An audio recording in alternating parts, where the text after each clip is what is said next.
لا مؤاخذة يا استهاني. في حاجة يا عارف؟ السمسار تاني؟ حاولت اصرفه رفض، قال ان الموضوع مهم ولازم يقابل حضرتك.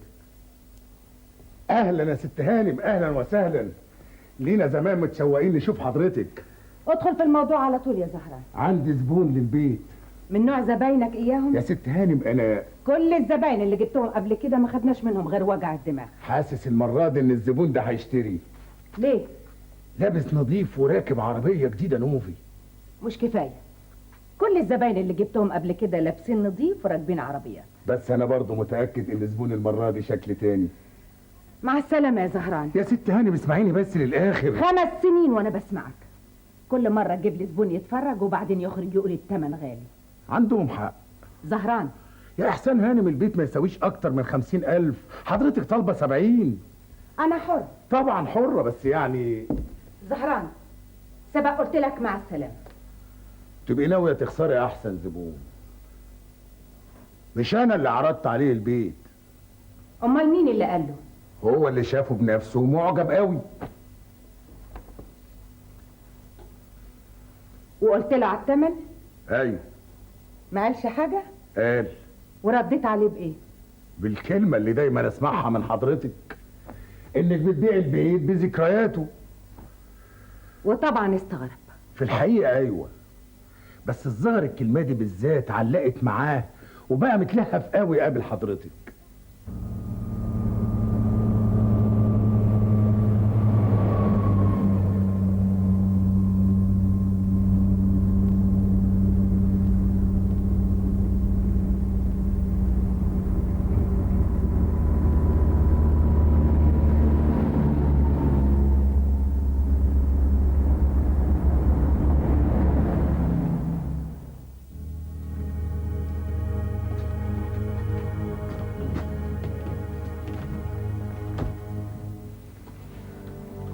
اي خدمه يا فندم.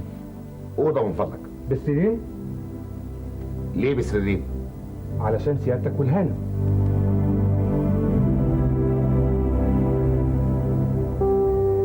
تقصدني انا؟ طبعا يا فندم. بس انا ما اعرفش البيت. انا اسف جدا يا فندم، اصلكم دخلتم سوا. مجرد صدفه. دايما. عجبتك؟ الحقيقه قليل قوي اليومين دول اللي يقدر يعمل قهوه مظبوطه بالشكل ده. اشكرك قوي على المجامله الظريفه دي. فلوسك جاهزه؟ من ناحيه دي اطمني، بس الاول اتفرج. افتكر السمسار اللي بعتك عنده رسم تفصيلي. اطلعت عليه. طب عايز ايه تاني؟ اعين على الطبيعه. طب اطمني، عندي احساس بان المعاينه على الطبيعه هتحببني فيه اكتر. فكرتني. بايه؟ السمسار قال لي انك انت شفت الاول وبعدين رحت له عشان يتوسط لك. الحقيقه انا غريب عن المنطقه دي، عمري ما جيت فيها قبل كده. حصل اني جيت بعربيتي من اسبوع عشان اخلص شغل. كانت الشمس قربت تغيب، ضوءها الاحمر كان بينعكس على اشجار الجنينه بتاعتكم. عجبني المنظر. فوجئت بان في يافطه مكتوب عليها للبيع والمخابره مع السمسار زهران. خلصت شغلي ودورت عليه. حدوته ظريفه. لكن حقيقي؟ انا ما قلتش انها كده. مظبوط. صحيح. طيب ممكن نبتدي المعاينه؟ مصر على الحكايه دي؟ تقريبا. اتفضل. الحقيقه انا صحتي ما بتساعدنيش على الحركه الكتير. بنت اخويا وخطيبها هيكونوا معاك وانت بتتفرج. ممنوع. ايه هو اللي ممنوع؟ دخول الجناح ده. ليه بقى؟ اوامر عمتي. اوامر عمتك على عيني وراسي، بس انا من حقي اني طبعا من حقك تدخل، بس بعد ما تشتري. وايه المانع دلوقتي؟ عمتي جايز تتضايق. الجناح ده كان بتاع المرحوم ابنها ومحدش دخله من يوم ما مات. ابدا؟ ابدا. اسمح لي يا استاذ، الشرط ده ما يمشيش عليا. ليه بقى؟ محتمل جدا يكون الجناح ده فيه عيب وانتوا بتحكوا لي الحكايه دي عشان تداروا عيوب المبنى. ملناش مصلحه في اننا نكذب. بالعكس، لكم مصلحه كبيره قوي. قصدك ايه؟ قبل ما اجي عرفت من السمسار ظروف كل الناس اللي ساكنين هنا. اي ظروف؟ انسه خطيبتك هي الوريثه الوحيده لاموال عمتها، فلما عمتها تبيع بثمن مرتفع هيكون ده فيه مصلحه ليها. كلامي فيه غلط يا انسه؟ حدي لعمتي يخبر برغبة الأستاذ إنه يدخل الجناح وهي اللي تتصرف.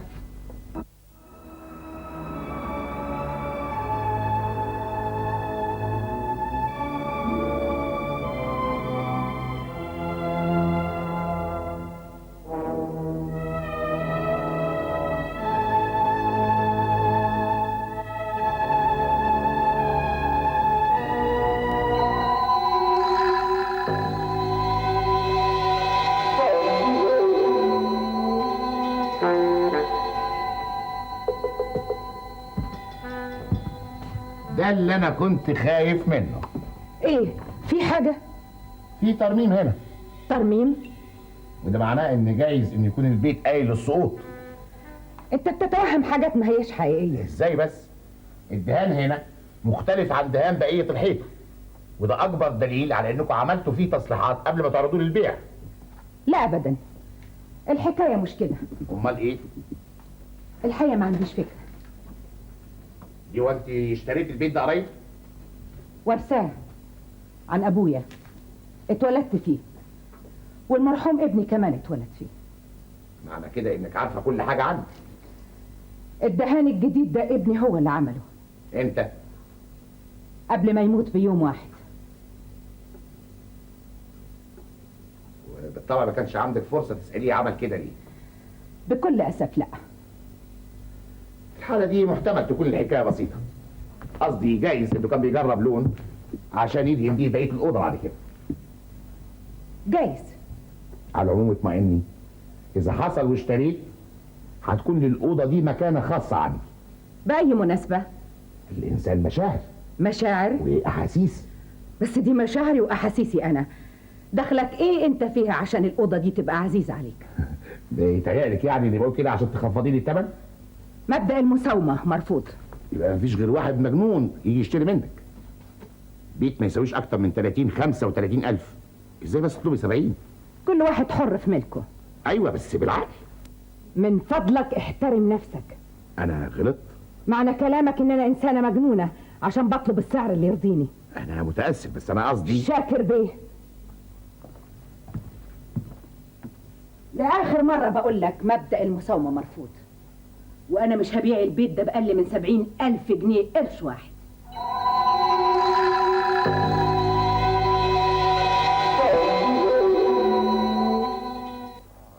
يعني كل صبر السنين اللي فاتت دي راح على قلة فايدة. الحكايه مش سيئه للدرجه دي. انت بتتكلم ازاي بس يا شاكر؟ هنكسب ايه لما تشتري ب70,000 جنيه؟ هيتبقى لنا كام؟ 30,000. الحقيقه ما حسبتهاش بالطريقه دي. ما تضحكش على نفسك. انا؟ ايوه انت. عشمتني بالحلق زي ما بيقولوا. الظاهر ما عدتيش بتثق فيا. رد عليا، انا مش بكلم نفسي. عايزني اقول لك ايه يعني؟ مفيش وعد واحد نفذتهولي. ظروف. ظروف. انا مش فاهمه ايه الظروف اللي بتمنعك دي حتى من اننا نتجوز. ما تساليش يا حبيبتي عن حاجه انت عارفاها كويس. على العموم هانت نخلص من اللي احنا فيه ونعمل الفرع على طول. افندم يا شاكر بيه، حضرتك طلبت مقابلتي على انفراد، ممكن اعرف السبب؟ البيت. اظن حضرتك عرفت وجهة نظر عمتي. ايوه بس يا ترى انت موافقه على وجهه نظرها؟ واضح انك مش موافقه. رأيي لا هيقدم ولا هيأخر. عمتي هي صاحبة الشأن وهي اللي ممكن. مفهوم بس برضه في ناس بنحبهم ونقدر رايهم ويقدروا ياثروا علينا. عايزني توثق لك عندها؟ لا بس تفهميها ان بعض كلامها غلط. زي ايه مثلا؟ قبل ما اجي لكم هنا السمسار قال لي ان الست صاحبه البيت بتبيع البيت مع ذكرياته. انا راجل شاعري، قلت اشوف الذكريات دي يمكن الاقي حاجه تشبه احاسيسي. وما لقيتش طلبك؟ للاسف لا تمثال عليه القيمه ولا كرسي من عصر المماليك ولا حتى لوحه الرسام مشهور. الا بقى اذا كانت عمتك حاسه ان شويه البنادق والمسدسات اللي في الصاله دول حاجه مهمه قوي. الحقيقة حضرتك فهمت وجهة نظر عمتي غلط. ليه؟ لانك خلطت ما بين الذكريات والتذكارات. انت جيت تشتري، عايز تذكارات مادية، عمتي وجهة نظرها مختلفة، بتبيع البيت بذكرياته. قصدك ايام العز والهنا اللي شافتهم طول المده اللي عاشتها هنا؟ حاجة زي كده. طب وده يخصني او يخص اي حد تاني في ايه؟ ذكرياتك تهمك انت، ذكرياتي تهمني انا. معقول حد يفكر يبيع ذكرياته للتاني؟ عمتي بس ده تفكير مش طبيعي. كل اللي جم هنا قبل منك قالوا كده. اذا انا على حق. ارجوك يا انسه كلميها وفهميها انها لا يمكن تبيع بالمنطق الغريب ده.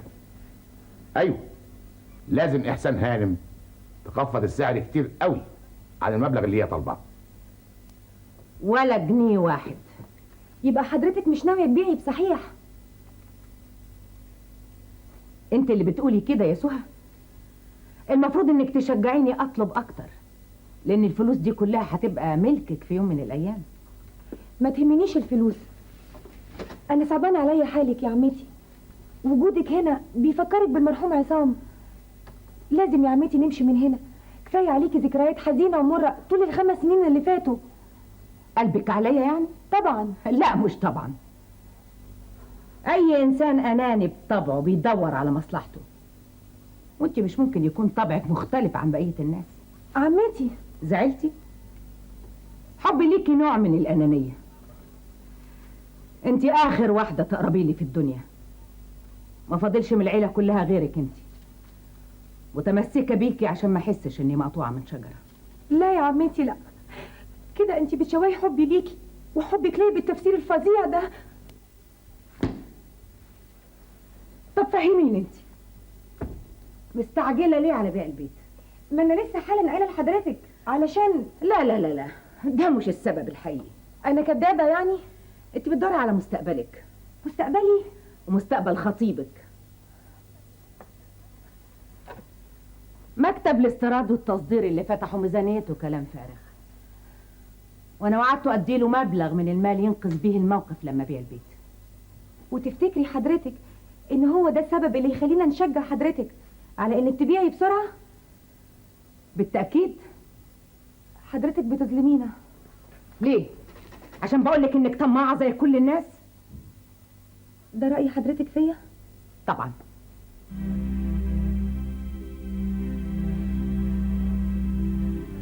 يا حبيبتي مش كده، يعني تايهه عن طبعها. لا يا طاهر حرام، عمتي ما كانتش كده ابدا. ما اعرفش جرالها ايه النهارده، بقت عصبيه وزي ما تكون عايزه تزعلنا منها. فعلا انا لاحظت كده برضو. يبقى لازم نشوف لنا حل. قصدك ايه بالظبط؟ اثبت لها اني بحبها من غير ما اكون طمعانه في فلوسها. انهي فلوس دي؟ هي حالتها حاجه غير البيت ده؟ ما حتى بتهيألي انها بترفع الثمن قوي عشان ما حدش يشتري، وبكده ما تدينيش الفلوس اللي تساعدني بيها في ازمتي. مش هو ده اسلوب عمتي. جايز.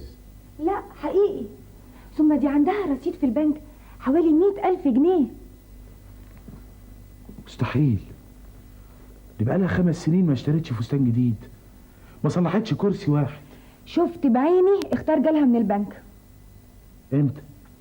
من حوالي اسبوعين. لما هي عندها الفلوس دي كلها بخلانة على نفسها ليه؟ معرفش، وما احبش انها تاخد خبر على اننا عرفنا حكايه الفلوس دي. ده عشان راحتها النفسية طبعا. يعني ايه؟ انا متهيألي انها مخبية عننا مسألة البنك دي لحد ما تتأكد اننا بنحبها لشخصها مش عشان فلوسها. جينا للنقطة المهمة. اللي هي ايه يا حبيبتي؟ انا قررت اشتغل. وانت لسه في الجامعة؟ بنات كتير بيشتغلوا هما لسه في الجامعة. ايوه بس انا انت مش عايزة عمتي تبصلنا على اننا شلة منتفعين. ان جيتي للحق بقى هي اللي مديونة لينا. بايه؟ تخيلي حياتها كان يبقى شكلها ايه لو كانت عايشة لوحدها بين الجدران الكئيبة دي من غير انيس غير الجنايني. ايه الكلام الغريب ده يا طاهر؟ انا بوضح الصورة عشان كل واحد في البيت ده يعرف هو ايه بالنسبة للتاني، وبناء على كده من حقنا على عمتك تدينا كل اللي احنا محتاجينه. طاهر، ما دام انت اللي هتورثيها ليه تستنى بس لحد ما تموت؟ ما تدينا الفلوس من دلوقتي. ازاي تشوف عذابي وقلقي على مكتبي وتفضل تبصلي وهي ساكتة؟ ما تديني ال20,000 اللي انقذ بيهم المكتب. لو سمعت منك الكلام ده تاني هيكون سبب كبير لانفصالنا عن بعض.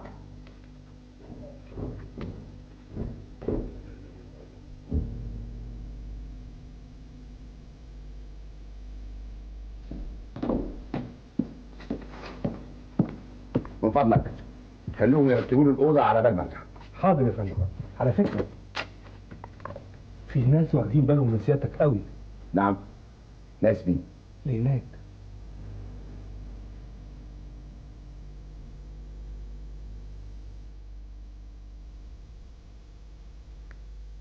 بطل كلام فارغ.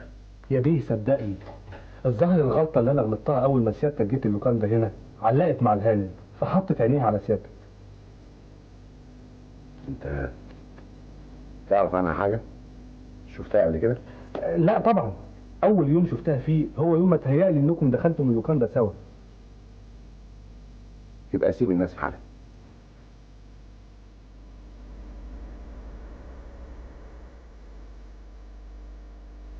باين عليها ست محترمه، والظاهر كانت بتبص لي من غير سبب. جايز يا فندم، جايز. يعني قربنا ننكشف. لانك مش حريصه. بدل ما تلومني لوم نفسك، انت كمان ما بتقدرش تبعد عينيك عني دقيقة واحدة. علشان بحبك. ياه، اخيرا افتكرت تقولها. ده انا نسيت خالص الحكاية دي. ما تبقيش قاسيه. انا مش قاسية، اعصابي هي اللي خلاص قربت تتلف. ما دام كاتب اللوكان ده لاحظ، يبقى ضروري في غيره كمان ممكن يلاحظ. طب والعمل؟ مفيش غير اني اواجه نفس الشيء اللي انا خايفة منه. معقول ده؟ ايوه. ما اقدرش اشجعك لان ما اعرفش استقبالهم ليكي هناك هيكون ازاي. من الناحية دي اطمن. مين؟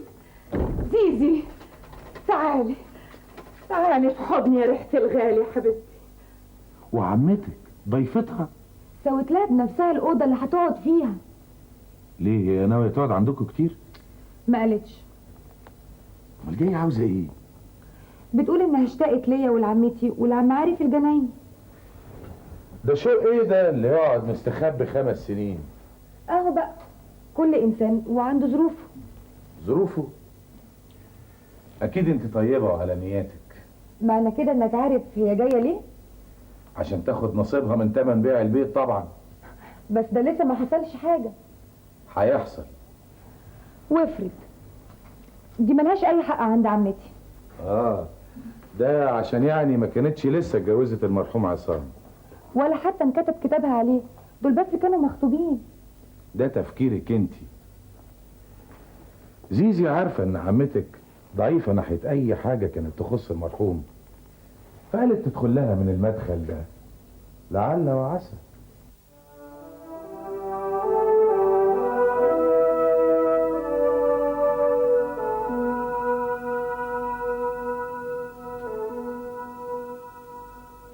نفسك تقول حاجة؟ حضرتك عارفه كويس قوي اللي انا عاوز اقوله. طب قفل على الموضوع ده بقى واسكت. وتوعديني؟ عارف اللي فات مات يا استهاني، والذكريات بتعمل زي السوسه بتمخور جوه الروح لحد ما تخربها. انا عارفة كويس اللي بعمله. وانا عارفة انك عارف يا عارف. وفاكرة كمان العهد اللي قطعته على نفسك لجوزي وهو بيموت. قلت ايه للمرحوم محمود وهو بيطلع في الروح يا عارف؟ رد. وعدته نفضل تحت رجليكي انت والمرحوم عصام مهما حصل. بمعنى تاني تحافظ علينا. ايوه.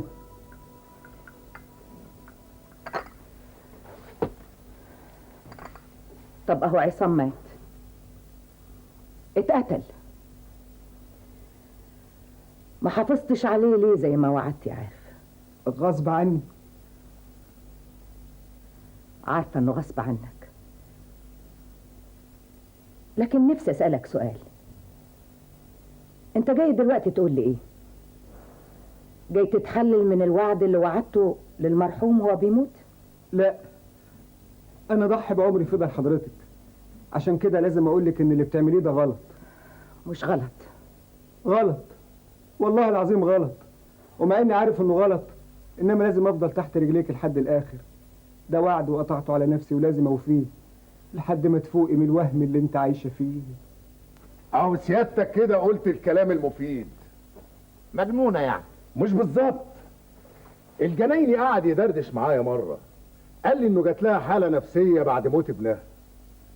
دخلت مستشفى الامراض العصبيه يعني؟ لا، جابوا لها دكتور في البيت.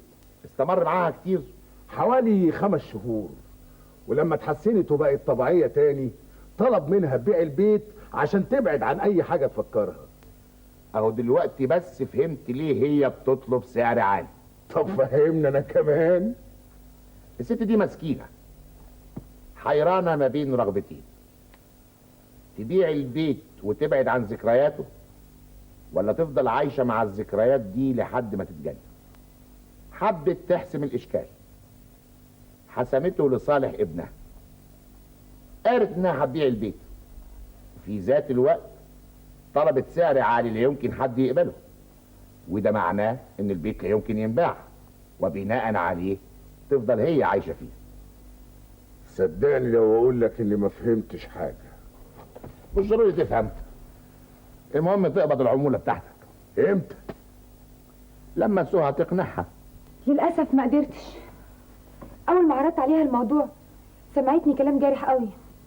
اسمحي لي اعتذرلك يا انسه. هو لو ما كنتش طلبت واسطتك ما كنتيش سمعت الكلام الجارح ده. لا ابدا، ده شيء اتعودته منها بعد موت المرحوم. احيانا كده بتقول كلام جاف ما عدتش ازعل منه عشان ظروفها النفسيه صعبه. ويا ترى دي وجهه نظر طاهر؟ بيتهيألي ان هو كمان بيستحملها، بس مش علشان ظروفها النفسيه صعبه، امال علشان احتياجه للفلوس طبعا. استاذ شاكر. انا اسف يا انسه، بس انا درست ظروفه الماديه كويس وعرفت انه بيمر بازمه.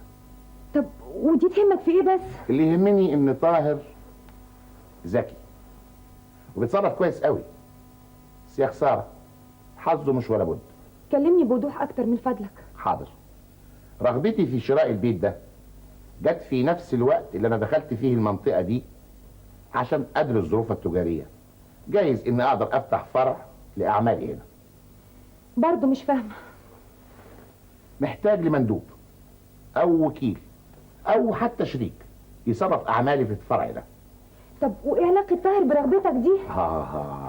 هو ده السؤال المظبوط. حالا هعرض عليك اقتراح، ارجو انك تقنعيه به، مش تفشلي زي ما فشلتي مع احسان هانم. اتكلم بذوق يا استاذ انت. سهى عملت كل جهدها، مفروض تشكرها مش تقولها فشلتي.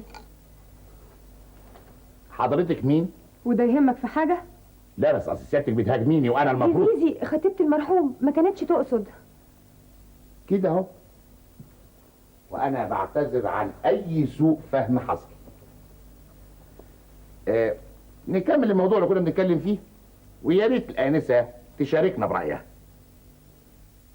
اهلا يا استاذ منصور. لا لا لا لا، اطمن خالص، كل مستحقاتك هتوصلك خلال الشهر ده باذن الله. ايه بتقول ايه؟ انا موافق سيادتك. اخر الشهر اذا ما كنتش اوفي بوعدي يبقى من حقك ترفع قضيه ضدي. مع السلامه.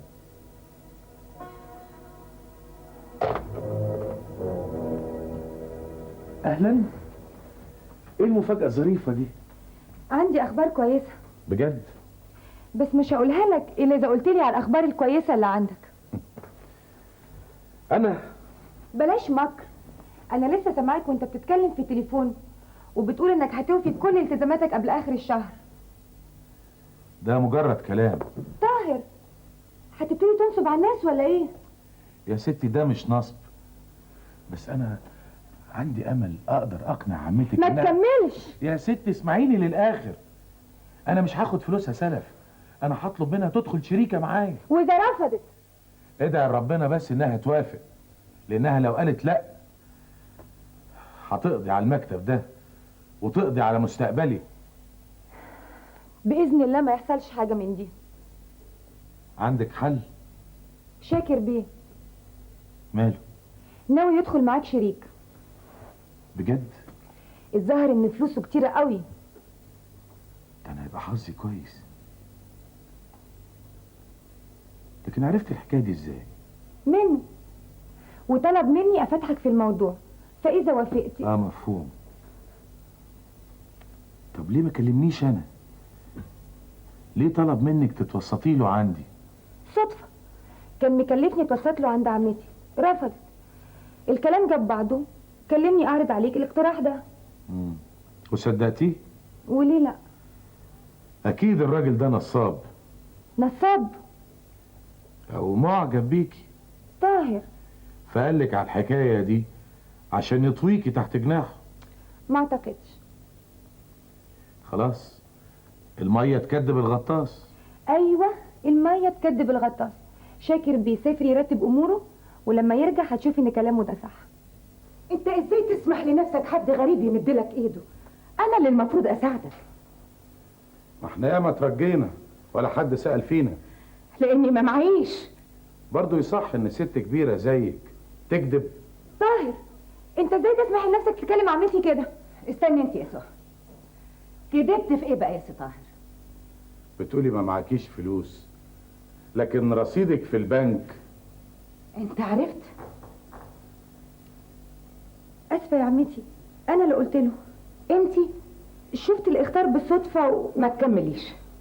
ايوه، بس يعني اسمعي كلامها للاخر.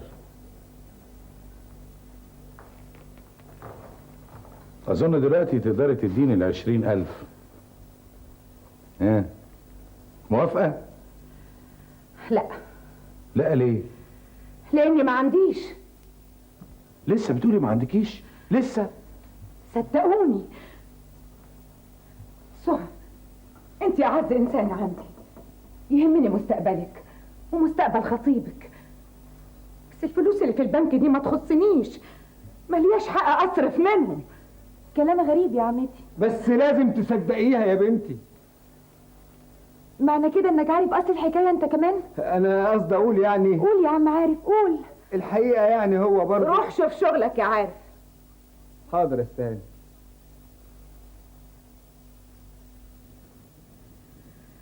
متاسف يا ست هانم اني دخلت في اللي ما يخصنيش.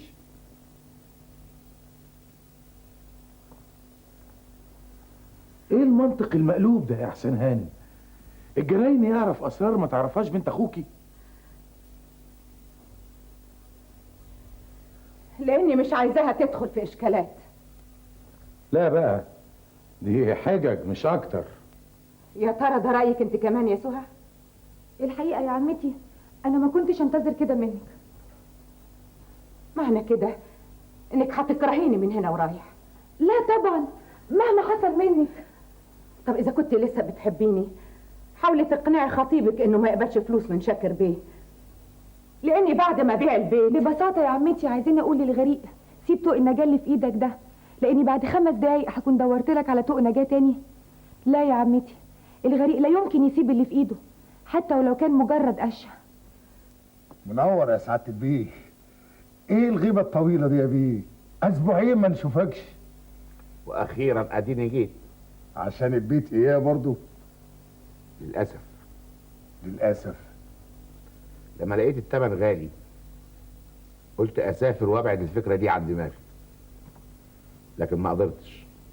اذا جيت انام وطفيت النور الاقي البيت ده في خيالي.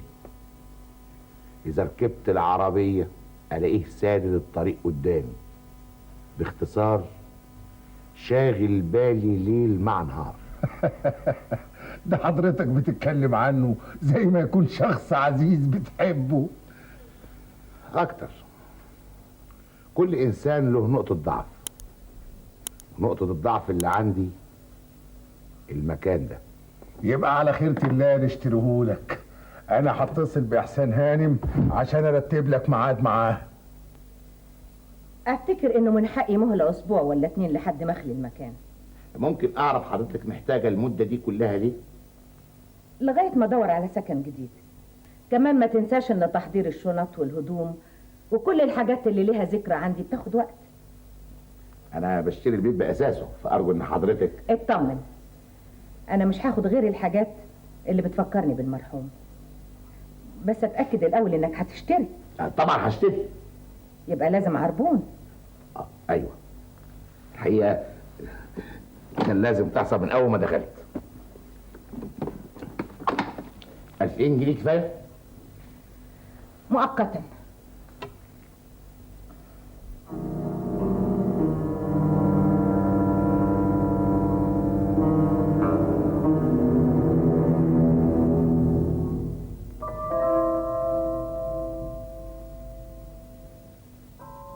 حضرتك بتبصي لي قوي، في حاجه؟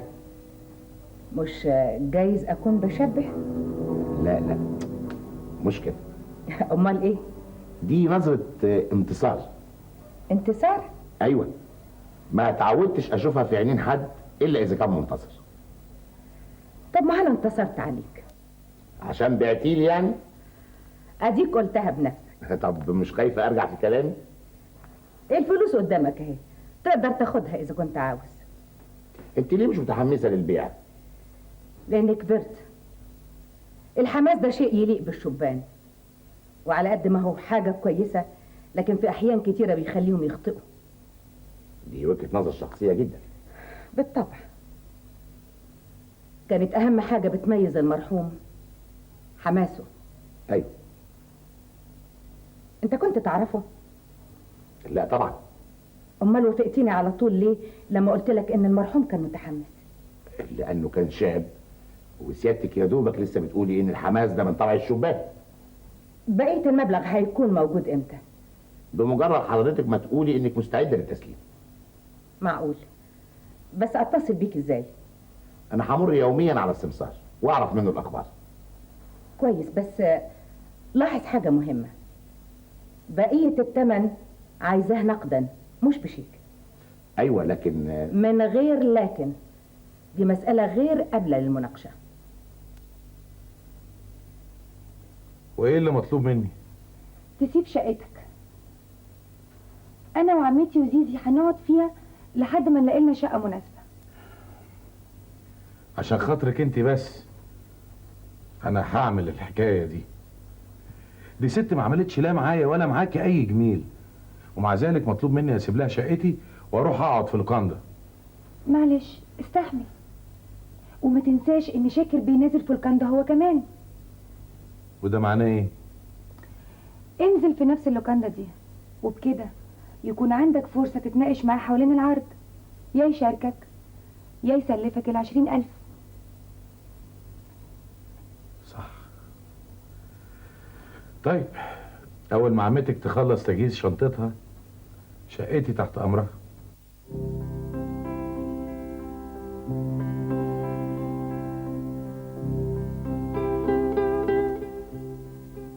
الشقه دي كام اوضه؟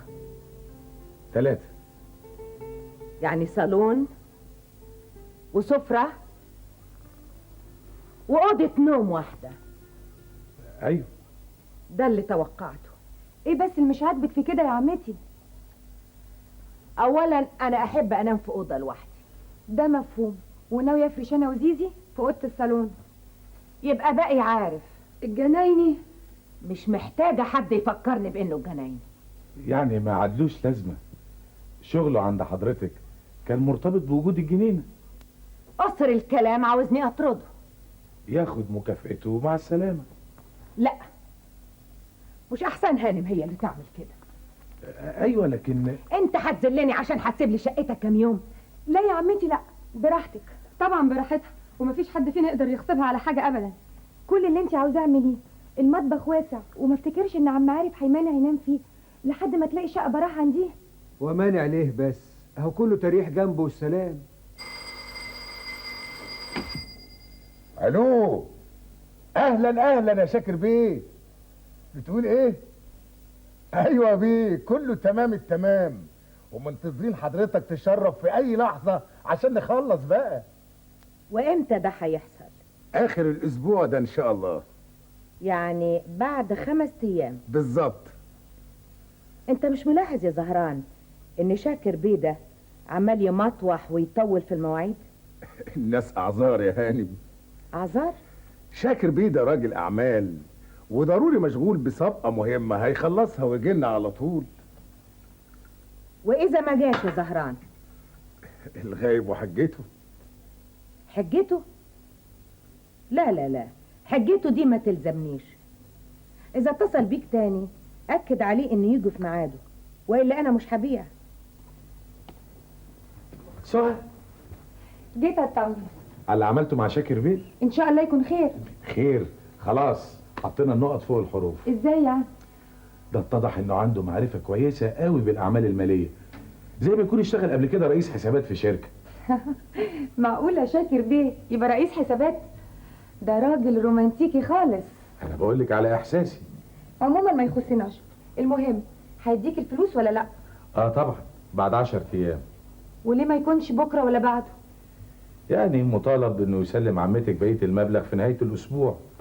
على فكرة قال لي انه هيعمل الدور الاولاني مكاتب لاعماله التجارية، ويستغل الدور الفوقاني سكن. هو حر ما دام هيبقى ملكه. بس ده جه فوق دماغ انا. ازاي يعني؟ قال لي اني اعرف المكان اكتر منه وايه الاساس اللي يلزمه، وعشان كده طلب مني الف على محلات الفرش واكتب لستة بالحاجات اللي اشوف انها مناسبة. وهو ما يعملش كده ليه؟ يعني مشغول لشوشته. في ايه؟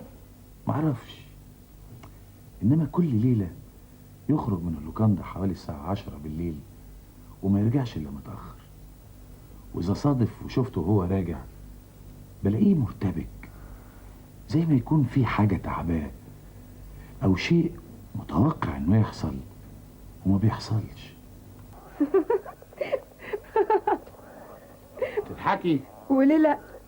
اصل اول ما جينا هنا كنت انت اللي بتنصحني امسك اعصابي، واديك اهو بقلقك ده ناوي تبوظ الطبخه كلها بعد ما قربت تستوي. تبقى ما عرفتنيش كويس. ليه؟ انا مش قلقان، انا براجع حساباتي. حساباتك؟ الخطة بركبها في دماغي من جديد، جايز يكون فيها نقطة ضعف، ولا عايزانا نصبر السنين دي كلها وفي الآخر نطب. ايه القهوة دي؟ مالها؟ دو انت تعرف انت ايه اللي جرالك؟ ايه اللي شاغل بالك؟ دماغك مش رايقالي ليه؟ انا برضو اللي مشغول البال يا استهاني. ده انت تصدع الدماغ. على فين يا عمتي؟ هخرج بره الشقة دي هتخنق. الرحمة يا ناس.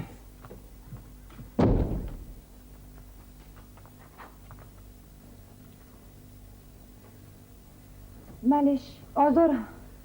انا اللي صعبان عليها اللي بتعمله في نفسها ده، خايف يجي لها الدور العصبي من تاني. ربنا يستر. عمتي مش قادرة لحد دلوقتي تتصور انها هتسيب المكان اللي عاشت فيه اجمل ايام حياتها.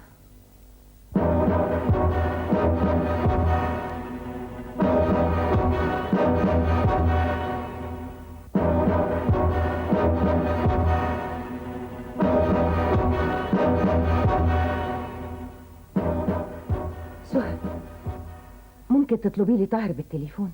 خير؟ عايزاه يوصلنا بالعربية النهاردة لحد البيت. حضرتك نسيتي حاجة هناك؟ ايوه، صورة عصام. تصوري ما انساش الا صورة الغالي والصورة الكبيرة الموجودة في اوضته. حاضر، هخلي طاهر يروح يجيبها. لا، انا لازم اروح معاه. علشان خاطري بلاش، احنا ما صدقنا ان حضرتك خرجتي من جو البيت ده، ملوش لازمه ترجعي هناك وتعذبي نفسك تاني. ايوه بس يعني يا عمتي انت مش شايفه حالتك بقى شكلها ايه؟ مالي؟ من ساعه ما زهران اتصل وقال ان شاكر بيجي خلال الاسبوع ده وانت بالك مشغول ومش طايقه حد، عايزز عليكي تفارقي البيت ده نهائي. بلاش كلام فارغ. ده مش كلام فارغ يا عمتي، انا قلبي عليك. سهى، ما احبش اسمع اي كلمة عن اعصابي دي تاني، فاهمة؟ فاهمه، بس لا يمكن اسمح لحضرتك تروحي هناك. طاهر هو اللي هيروح يجيب الصوره، هي شغلانه يعني. متأسف، اللي عاوز حاجة يروح يجيبها. أنا مش هشتغل شيال لإحسان هانم. كفاية عليا اللي أنا فيه. شاكر بيه لغاية دلوقتي ما اتكلمش كلام مفيد. ايوه لكن انا وعدتها. وليلة إنك جيتي ما لقيتنيش. خلاص اروح انا. لا، طول ما احنا بنجري ننفذ لها طلباتها، طول ما هي متصورة إن احنا بنعمل كده عشان فلوسها. خلاص جيب لها الصورة وما عدناش نمد ايدنا ليها تاني عشان نثبت لها اننا فعلا ما بنحبهاش. انت بتتريقي؟ ابدا، انا بس مستغربة انت ليه واخد الموقف ده النهاردة. ما انا قلت لك علشان السبب اللي انت قلته ما هوش مقنع، وانا بنفسي هخرج من هنا طوالي على هناك اجيب لعمتي اللي هي عايزاها.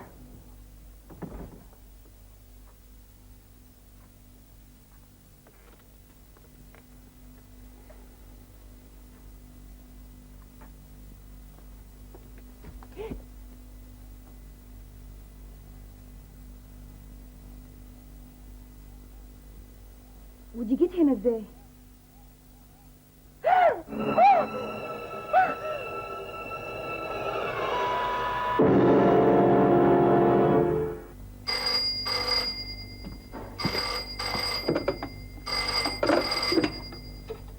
الو، اهلا يا وجدي.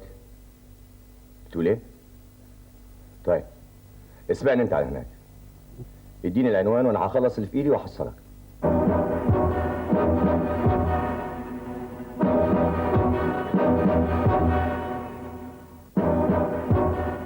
من فضلك يا استاذ،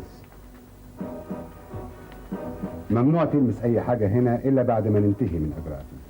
انا هسيب لك المكان خالص عشان تشتغل براحتك. يكون احسن. معقول ده يا زيزي؟ معقول؟ اهدي اهدي، ما تعمليش في روحك كده. اهدى، انا مش فاهمه ايه حكايه البيت ده. تاني مره حد ينقتل فيه. صدفة؟ مش صدفه ابدا ان شاكر بيه ينقتل في نفس الاوضه اللي مات فيها عصام ابن عمتي من 5 سنين. جايز، انما انت عايزه تستنتجي ايه من ده كله؟ معرفش.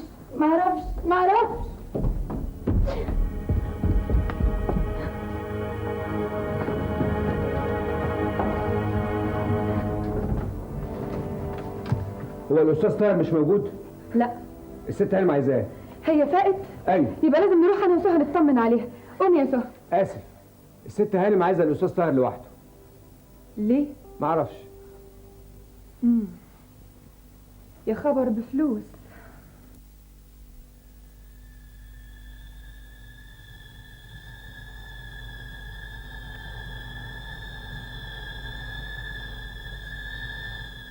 اقفل الباب وراك. ضروري؟ ايوه. ده يبقى حضرتك عاوزاني عشان موضوع مهم. طبعا.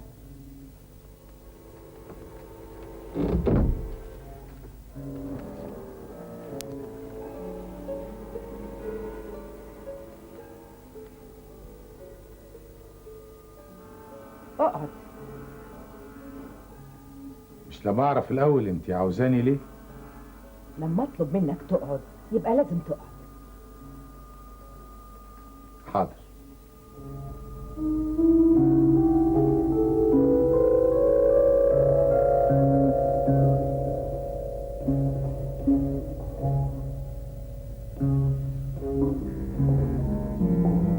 انت ليه متوتر؟ ليه؟ انا ابدا، انا بالعكس انا اعصابي هاديه خالص. الكلام ده تضحك بيه على سهى او على اي حد تاني. وانت لا. انا عارفه كويس انك خايف من البوليس. وليه اخاف من البوليس؟ اسأل روحك. لا بقى، انا اعصابي ما عادتش تستحمل اكتر من كده. لو خرجت لهم دلوقتي وشافوك بالحاله دي هيعرفوا على طول ايه اللي حصل. انا ما عملتش حاجه عشان اخاف منها. وطي صوتك. هوطيه ازاي بس وانت بتشكي في ان انا اللي... انا مش بشك، انا متاكده انك انت اللي... احسان هانم، لو سمحت كفايه كفايه. لو سمحت انت وطي صوتك واسمعني.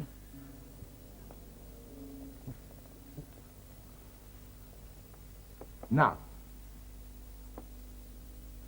بنت اخويا بتحبك، ولو قبضوا عليك هتتدمر. تاني عاوزه تشككي فيا؟ انت ليه قتلته؟ ما قتلتوش. قتلته. الظاهر ان احنا هنبتدي لعبه حلوه. اقول لك لا تقولي لي ايوه، ونفضل كده على طول. لكن في النهايه هقدر برضو اثبت لك ان انا مش غلطانه. عندك دليل؟ الدافع. قصدي السبب اللي يخليك تقتل. ايه هو؟ الفلوس. مكتبك ومستقبلك كانوا بيفرضوا عليك انك تجيب الفلوس بأي وسيلة، وما كانش قدامك غير انك انت ما تكمليش. لكن برضه لازم تسمعني للنهاية. أنا بحب بنت أخويا وهي بتحبك، وعلشان كده أنا مرضاش إنهم يقبضوا عليك. فيك الخير.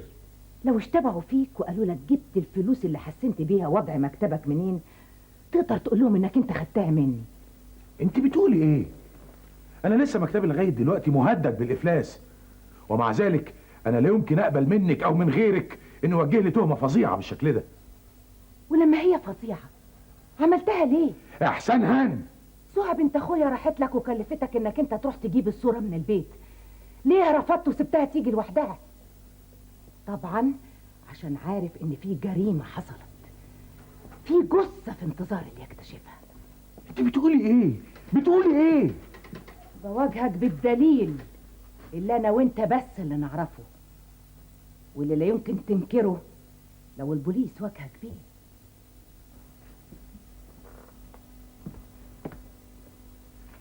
أخرت عليك؟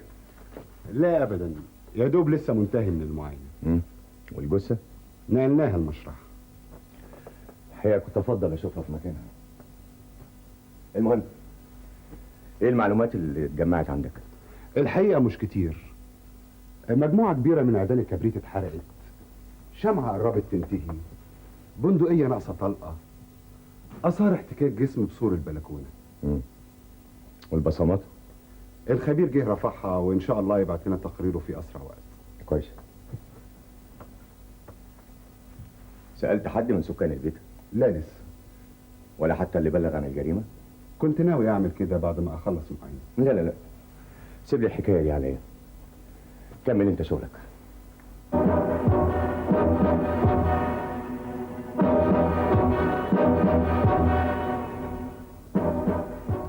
حضرتك بتبص لي قوي كده ليه؟ لا ابدا، انا ببص على الدولاب ده. ده بتاع سلاح. عارف؟ نعم. يخص مين السلاح ده؟ المرحوم محمود بيه. ويطلع مين المرحوم محمود بيه؟ جوز عمتي. المرحوم كان غاوي صيد، ودي كلها مجموعة الأسلحة بتاعته. ناقصة حاجة؟ واحدة.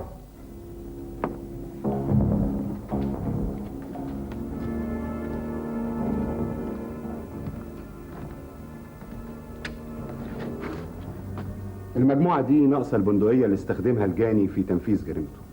أيوة أنا شفتها فوق جنب المرحوم شاكر بيه. هتلاقي كوباية مية. عارف؟ حاضر يا بيه. اتفضلي ارتاحي.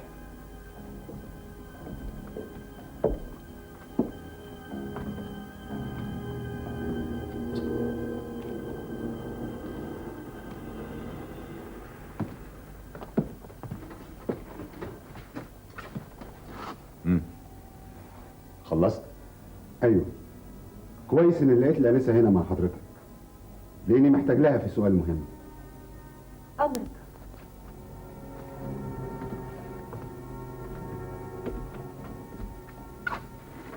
اكتشفت ان المجني عليه ما معهوش بطاقه او اي اثبات يدل على شخصيته، فلو سمحت تقولي لنا مين هو.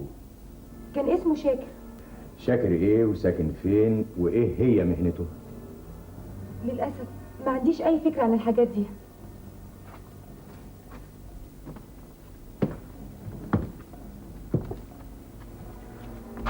حضرتك متأكدة؟ يبقى مفيش قدامنا غير صاحبة البيت. جايز تدلنا.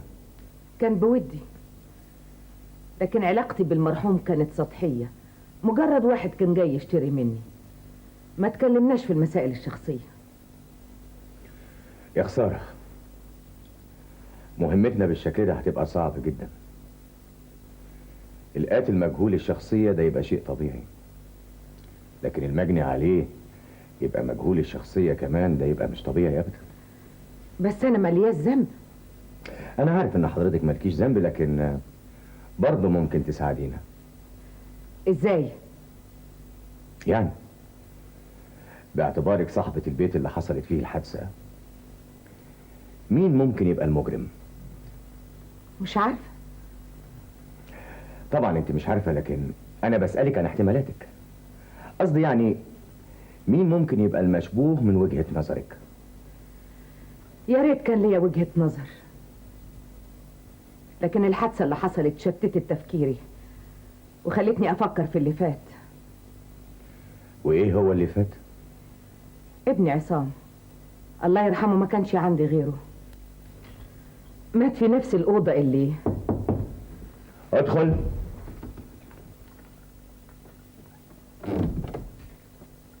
حضرتك نسيتي تاخدي الدواء. متشكرة يا زيزي.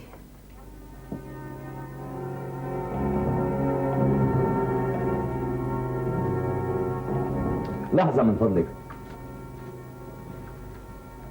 تقربي لإحسان هانم. عز القرابة، كنت خطيبة المرحوم عصام. خطيبته؟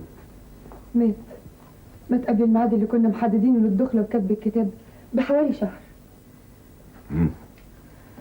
ودي كانت صدمة كبيرة طبعا. صدمة؟ زيزي بعديها ما قدرتش تقعد في مصر دقيقة واحدة، أصلها كانت بتحبه قوي. ايوه بس انا شايفها موجودة هنا حاليا. وايه الغلط في كده؟ لا ابدا، انا بس حبيت اسأل، انت جيتي امتى؟ من حوالي اسبوعين. قبل ما شاكر بيه يجي يعين؟ حضرتك تقصد ايه بالظبط؟ جاوبيني من فضلك، ومش مهم تعرفي انا اقصد ايه. هي جت بعد ما شاكر بيه عين البيت.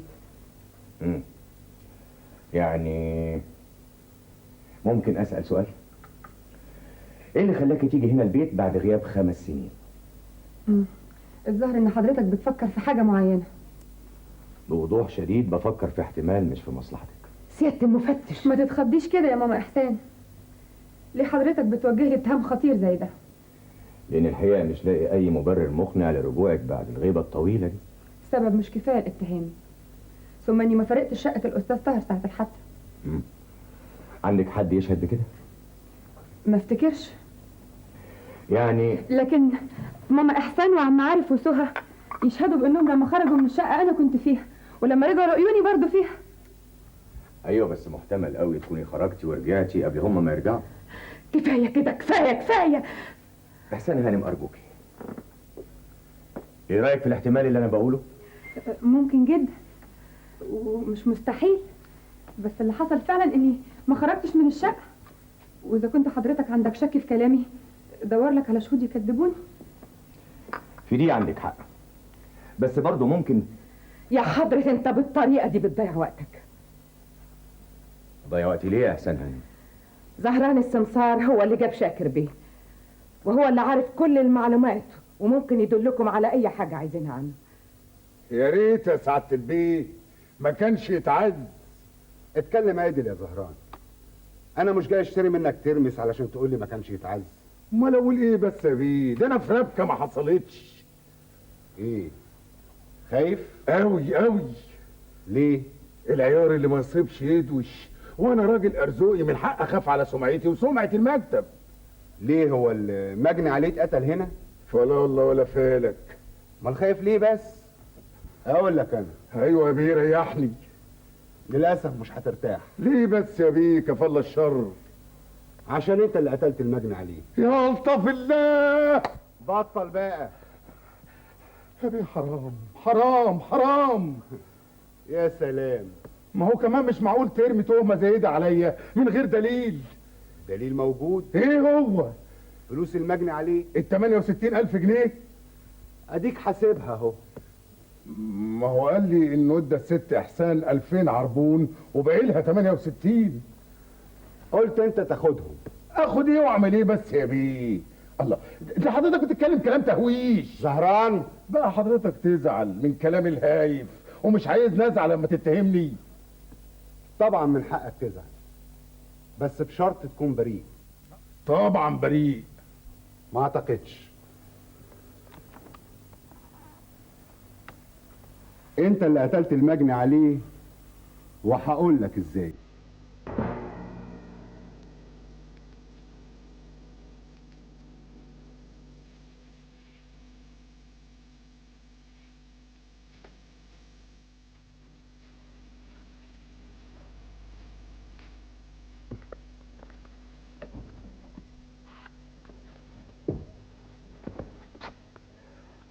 لا مؤاخذة يا شاكر بيه، يا دوب النور لسه قاطع.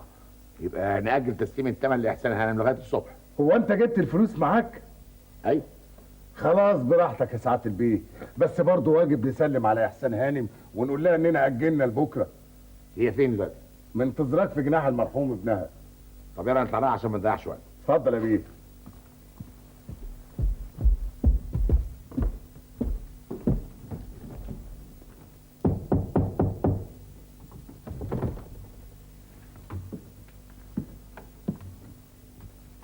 الله، امال هي فين؟ الظاهر قاعده في البلكونه تشم هوا، اصلها خياليه زي سيادتك. لاحظت كده.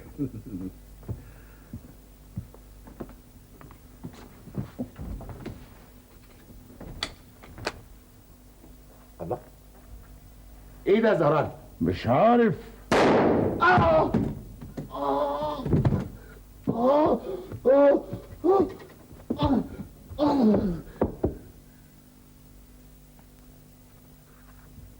والباقي معروف طبعا. انه باقي ده؟ سرقتك لشنطة الفلوس وهروبك عن طريق البلكونة او عن طريق الباب البراني. حضرتك بتقول حاجات مش هي ابدا. صحح لي. اصحح لك ايه بس يا بيه؟ ميعاد المرحوم شاكر مع احسان هانم كان تاني يوم بالنهار مش بالليل ابدا. واسال حضرتك احسان هانم وهي تقول لك ان اتصلت بيها في سكنها الجديد وقلت لها كده. من غير ما اسال يا زهران. مصدقك. يعني براءة بيه؟ لا. صحيح انت اتصلت باحسان هانم وقلت لها ان ميعادها مع شاكر بيه هو اخر الاسبوع، لكن الكلام اللي قلته لشاكر بيه غير كده خالص. كدبت عليه يعني؟ علشان تبعد الشبهة عنك. كنت عارف اننا لازم هنسأل احسان هانم عن ميعادها، فقررت تكون شهادتها لصالحك مش ضدك. لا بقى انا خلاص ما عدتش عارف ارد. يهمني انك تقول كده، ويهمني برضو انك تجيب ورقة وقلم وتكتب اعتراف مفصل بطريقة ارتكابك للجريمة والمكان اللي انت شايل فيه المبلغ. يا بيه دي مش اول مرة اتعامل فيها مع زباين متريشين، ده انا ياما جالي زباين بيشتروا بال100,000 وال200,000. يعني ايه؟ يعني انا راجل عندي شرف، احب اكل لقمتي بالحلال، ولو كنت عايز اقتل كنت دورت على زبون سوق يكون معاه 200 او 300,000. منطق معقول. بس في منطق تاني ضده. ايه هو؟ الفرصة المناسبة. قصدي ان الظروف الاول ما كانتش بتساعد زهران على انه يعتدي على اي زبون من الزباين المتريشين اللي بيقول عليهم، وبناء على كده ما ارتكبش جرائم مع اي حد منهم. بس في نقطة جوهرية انت ناسيها. صالح زهران؟ ايوه. ايه هي؟ محتمل قوي ما يكونش زهران لوحده هو اللي عارف ان المجني عليه جاهز الفلوس. طبعا زهران مش لوحده، احسان هانم كانت تعرف، هي قالت كده. لا لا لا، انا ما اقصدهاش خالص. انا قصدي حد من اللي عايشين معاها او من اللي بترددوا عليها. زي مين؟ سهى بنت اخوها؟ او طاهر خطيبها، او عارف الجنايني، او زيزي. لا لا لا، ولا حد من دول كانت عنده فكرة بان شاكر بيه جاي اخر الاسبوع يديني الفلوس ويستلم. انا مش عايز اجابة فورية. اجابة فورية؟ اذا سمحتي تتعبي نفسك شوية وتفتكري كويس. مشكلتي ان ذاكرتي قوية. يعني لسه مصممة ان مفيش حد منهم عنده خبر باستلام الفلوس؟ ايوه. بس ده مش معقول. ليه؟ يعني جرت العادة لما تحصل صفقة كبيرة زي دي لازم حد من الموثوق فيهم يحضرها، خصوصا ده كان مبلغ كبير، ده تقريبا ثروة العمر. يبقى سيادتك ما عندكش فكرة عني. أنا رصيدي في البنك أكبر من كده بكتير. ايه؟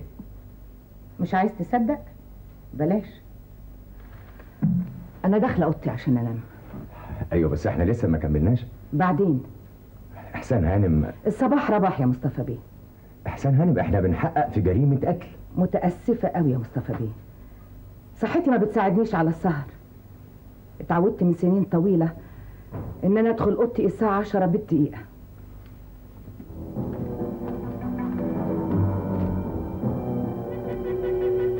أرجو إن حضرتك تعذرها. عمتي فعلا ما تقدرش تسهر اكتر من كده. انا كمان ما اقدرش اتابع. احنا بشر وعندنا مشاعر، ويمكن مشاعرنا دي تكون ارق من مشاعرك يا استاذ طاهر. الداعي بس للهجوم المفاجئ ده عشان تصرفك مع احسان هانم. هو غلط في حاجه مع عمتي؟ مش هو بس اللي غلط، انت كمان. عملنا ايه بالظبط؟ المفروض ان عمتك تستلم المبلغ في اخر الاسبوع، ومع ذلك ما حدش منكم اهتم بيها او حتى وقف جنبها. مش ذنبنا، هي اللي اصرت تروح تستلم الفلوس لوحدها كده. حضرتك مش مصدقنا؟ لا الحقيقه انا بس بفكر، امتى خدتوا خبر بميعاد الفلوس؟ في نفس اليوم اللي اتصل فيه زهران بعمتي وقال لها محتمل شاكر بيه يجي اخر الاسبوع عشان يستلم ويدفع الثمن. اسمحي لي اقول لك ان كلامك ده مش حقيقي. ليه؟ لان عمتك قالت ان انتوا ما عندكوش خبر. محتمل تكون ناسي. ناسيه ازاي يا استاذ طاهر؟ دي بتقول ان اقوى حاجه عندها هي الذاكره. يبقى خدعت حضرتك. اضعف حاجه عند احسان هانم هي الذاكره، او بمعنى اصح كل ذكرياتها اصبحت في حكم العدم ما عدا ذكرى واحده. ايه هي؟ ابنها. هو ده الشيء الوحيد اللي بتفتكره؟ خايفه لو افتكرت حاجه غيره تنساها، ونسيانه بالنسبه لها بيعتبر اكبر ذنب في حياتها. بس ده مش تفسير كفايه انها تكذب وتقول انهم ما كانوش يعرفوا. بس انا ليا راي تاني. ايه هو؟ احسان هانم ملهاش في الدنيا غير طاهر وسهى وزيزي وعارف الجناين. هما دول اللي تعرفهم وبتحبهم بطريقتها طبعا، عشان كده بتحاول انها تبعد عنهم الشبهه حتى لو كذبت كذبه مكشوفه. المهم ان احنا عرفنا ان احسان هانم مش هتساعدنا بالطريقه اللي تفيدنا. مع احتمال تكون هي اللي ارتكبت الجريمه. لا لا لا لا، ابعد الفكره دي عن دماغك خالص. لا احسان ولا زيزي ولا سهى ممكن اشتبه فيهم، دول بعاد عن الشبهه تماما. في اسباب معينه؟ كتير. القتل تم بايه؟ بطلقه بندقيه. كويس. والبندقيه دي اتاخدت منين؟ من الدولاب اللي في الصاله. طيب الدولاب ده كان فيه اسلحه تانية غير البنادق؟ اظن فيه كان مسدسين او 3. عظيم. من حقنا بقى نسال نفسنا ايهم انسب للست في الاستعمال، المسدس ولا البندقيه؟ في الحقيقه المسدس. ده يبقى اول دليل على ان سهى واحسان وزيزي بعاد عن الشبهه. في دليل تاني؟ ايوه، الشمعة. مالها؟ إدارة الكهرباء قالت إن النور ما اتقطعش عن منطقة الحادث يوم ارتكاب الجريمة، وده معناه إن النور اتقطع بفعل فاعل. منطق معقول. وتفتكر قطع النور بقصد ارتكاب جريمة ده يبقى تفكير عادي بالنسبة لواحدة ست؟ صح، تفكير مش عادي، بس برضه مش مستحيل. ده لو نسينا حكاية الشمعة. لو في واحدة ست قررت إنها تقطع النور عشان ترتكب جريمة، المفروض إن كان يبقى معاها بطارية بدل حكاية الشمعة والكبريت والتعرض إن الشمعة دي ممكن تنطفي منها في أي لحظة غير مناسبة. بس ده برضه احتمال قائم بالنسبة للرجالة. طيب لو استبعدنا كل أدلة النفي اللي أنا بقول عليها، هيفضل عندنا أهم وأخطر دليل على إن سهى وإحسان وزيزي أبرياء. إيه هو الدليل ده؟ المكان اللي دخل منه القاتل وخرج بعد ارتكابه للجريمة. احنا عارفين إنه دخل عن طريق سور البلكونة. وهل ده تصرف طبيعي إن واحدة ست تدخل من البلكونة؟ ثم ليه إحسان أو سهى يدخلوا من البلكونة في الوقت اللي ممكن يدخلوا فيه من الباب؟ صح. وبناء على الاحتمال ده يبقى الجاني إما زهران أو طاهر أو عارف الجنايني. وطبعا الدافع على الجريمة هو الاستيلاء على الفلوس. قصد حضرتك ان الجاني خطط لانه اهو كلمة خطط دي بقى هي اللي تعبتنا قوي، هي اللي توهتنا لغاية دلوقتي. على فكرة الجريمة دي ما تخطط لهاش ولا حاجة، دي جريمة حصلت بطريقة فورية. الصدفة جمعت الجاني مع المجني عليه. المجني عليه هو اللي استعملها. ازاي؟ القاتل بعد ما استدرج المجني عليه استأذن منه لحظة بأي حجة، نزل فصل النور، المجني عليه كان قاعد لوحده، طلع الكبريت وقعد يولعه. فجأة لقى الشمعة موجودة تحت صورة عصام، استعملها. محتمل. مش مقتنع ولا ايه؟ بصراحة ايه اللي يخلي المجني عليه يدخل من البلكونة؟ ليه ما يدخلش من الباب؟ انا ما قلتش ان المجني عليه هو والجاني دخلوا من البلكونة، انا قلت ان الجاني هو اللي دخل من البلكونة، سبق المجني عليه وفتح الباب من جوه واستناه حسب الميعاد. طيب ليه المجني عليه راح هناك مع انه عارف ان احسان هانم عزلت؟ اهو السؤال ده بالذات هو اللي هيحدد لنا شخصية القاتل. ازاي؟ لان القاتل قدر يقنع شاكر بيه انه هيقابل احسان هانم هناك. في الحالة دي لازم يكون القاتل واحد من اللي لهم علاقة قوية بيها. اللي يقدر يثبت لنا منهم انه كان بعيد عن مكان الجريمة وقت حدوثها يبقى بريء. اتفضل. صباح الخير. اهلا، جيتي في وقتك. خير. كنا عايزينك تثبت لنا انك كنت بعيدة عن مكان الجريمة وقت حدوثها. اظن ان سبق واتكلمت مع مصطفى بيه عن النقطة دي بالذات. ايوه بس ما كانش في عندك شهود يثبتوا صحة الكلام ده. ولا سيادتك جبت شهود يثبتوا عكس كلامي. طيب اقدر اعرف سيادتك مشرفة ليه النهاردة؟ جاي استأذن من مصطفى بيه. عشان فترة قعدي طولت، عايزة اسافر، ده اذا ما كنتوش محتاجين لي في التحقيق. طيب ممكن تأجلي الحكاية دي كمان اسبوع؟ ضروري؟ ايوه. خلاص اللي تشوفوه، ولما تحتاجوني برضه هتلاقوني عند احسان هانم.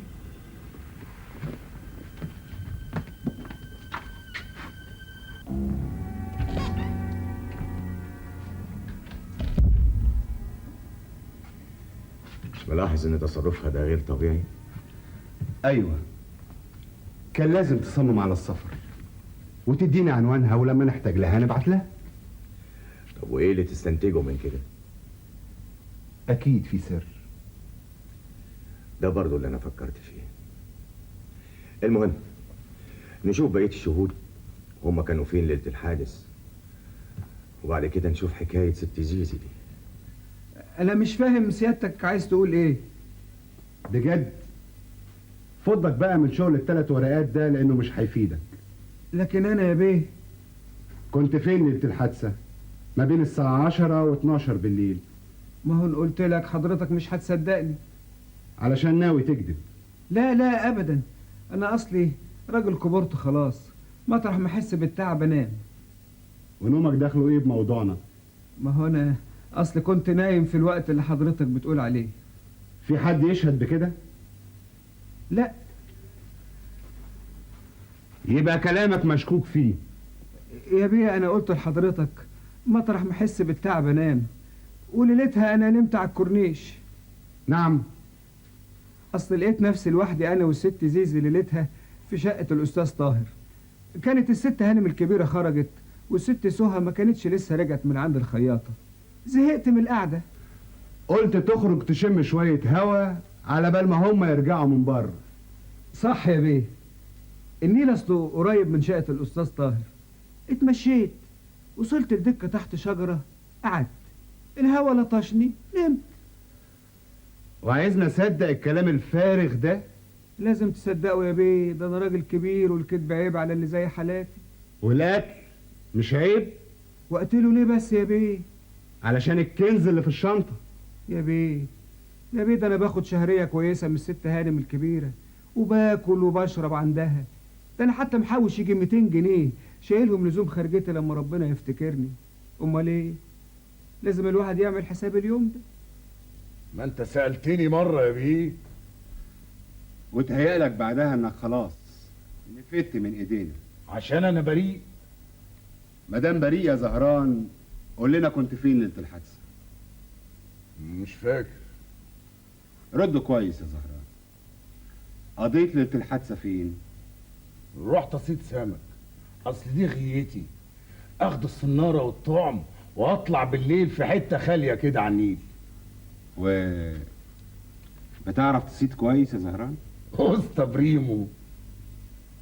بتصيد كام كيلو في الليلة يعني؟ لا بقى دي ارزاق، ومش كل يوم زي التاني. طيب ليلة الحادثة كان حظ مش قوي. والناس اللي كانوا معاك برضه حظهم ما كانش قوي؟ انا قلت ان حد كان معايا؟ انا ما اعرفش اصيد غير وانا لوحدي. صح، كنت لوحدك وانت بتصيد شاكر بيه، مش وانت بتصيد سمك. الحقيقة ليلتها كنت متضايق شوية، كان في خلاف بيني وبين خطيبتي، قلت ادخل سينما. لوحدك؟ ايوه. توقعت تقول كده. ليه بقى؟ حضرتك متصور اني بكذب؟ لا، ما دام قلت رحت لوحدك يبقى لازم اشك في كلامك.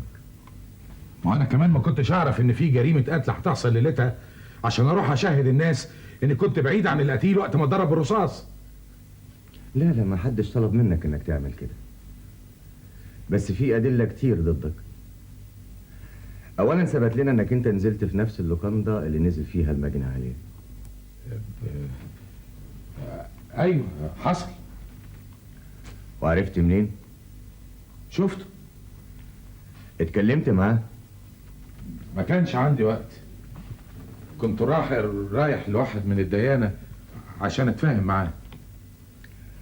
وبدل ما تروح مشوارك استدركت المجني عليه وفهمته انك هتقابل بيه احسان هانم عشان يسلم الفلوس ويمضي العقد. اسمع مصطفى بيه، انا خلاص زهقت من الحكاية دي، اعصابي ما بقتش تستحمل. من فضلك لو كان عندك دليل قدمه للنيابة وخلصني. التلاتة المشتبه فيهم متساويين في احتمال البراءة زي ما هم متساويين في الاحتمال العكسي. طالما ان مفيش حد فيهم اثبت لنا بطريقة مقنعة هو كان فين ليلة الحادث. والعمل؟ الطريقة المعتادة، هنقعد نراقبهم لحد ما حد فيهم يقع في غلطة تكشفه. بس دي جايز تاخد وقت طويل، والمجرم زي ما هو واضح لنا ذكي ومحتمل ما يغلطش ابدا. ده احتمال جايز فعلا.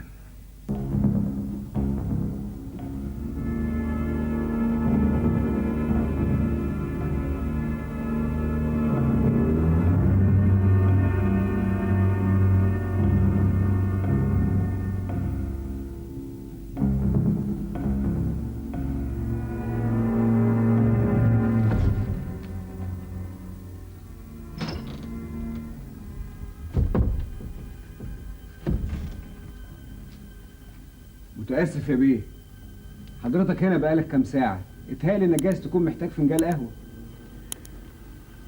جايب القهوة ولا عايز تشوفني انا بعمل ايه؟ ده وده يا بيه. ياه، ده انت صريح قوي. اصل خلاص فكرت ولقيت ان خوفي من اي حاجة ومن اي انسان تصرف مش هو. ليه عارف؟ ما عادش باقي من العمر قد اللي راح. كويس كده قوي، غيري بيموت وهو لسه في عز الشباب. قصدك زي المرحوم عصام صاحب الصورة دي؟ ما تفكرنيش يا بيه. كنتم بتحبوه؟ اكتر من اي حاجة تانية، منه لله اللي غدر بيه وبينا. قصدك تقول ايه يعني؟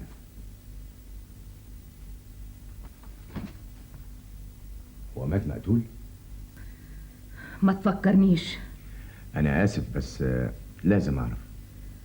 عاوز تعرف ايه تاني؟ ظروف الجريمة موجودة عندكم في محاضر التحقيق. قبل ما ابص في المحاضر دي لازم اسمع منك. مش هفيدك كتير. بسبب؟ مش هكون اشطر منكم. ايش جاب ست وحيدة مسكينة لمجهودات البوليس؟ واضح ان حضرتك حاسة بالمرارة. احكم انت بنفسك وتصور لما رجال البوليس يقعدوا يحققوا وفي الاخر يحفظوا القضية. ايدوها ضد مجهول. اديك قلتها بنفسك. الكلمة اللي معذباني ومحسساني بالمرارة ضد مجهول. الشماعة اللي بتعلقوا عليها كل قضية ما تعرفوش تحلوها. مش مهم بعد كده أهل القتيل يتحرقوا يتخنقوا يعيشوا طول عمرهم على ذكريات الغاليين اللي راحوا من بين إيديهم. صدقيني يا هانم، احنا بنكون تعسى جدا وبنفكر 1000 مرة قبل ما نطلب من نيابة حفظ القضية وقيدها ضد مجهول. ما علينا. الجريمة حصلت فين؟ هنا. هنا فين بالظبط؟ في نفس الأوضة اللي اتقتل فيها شاكر بيه. مش ممكن. أنا ما بكدبش. أيوة أنا فاهم لكن المعلومة دي بالذات بتأكد نظريتي. إيه هي؟ إن في علاقة غامضة ما بين الجريمتين. كلام ما يدخلش المخ. هو صحيح احتمال صعب، لكن مادام الجريمة الأولانية حصلت في نفس المكان اللي حصلت فيه الجريمة التانية يبقى أكيد في علاقة. جرى إيه يا مصطفى بيه؟ انتوا ناويين تحفظوا القضية التانية دي كمان ضد مجهول؟ أنا قلت كده؟ انت ما قلتش كده، لكن مادام في علاقة بين الجريمتين يبقى اللي يسري على القضية الأولى يسري على القضية التانية. وليه حضرتك ما تقوليش إنه آن الأوان لحل لغز الجريمتين؟ وهم. لا أبدا، ده أمل. جايز المجرم في الجريمتين يكون واحد. كون إنه ما سابش أثر في الجريمة الأولى ده لأنه ذكي وحويط. مادام ذكي وحويط يبقى برضه مش هيسيب وراه أثر في الجريمة التانية. بالظبط. بس فات حضرتك حاجة مهمة أوي. إيه هي؟ إن تجميع ظروف الجريمتين مع بعض أكيد هيدينا احتمال جديد.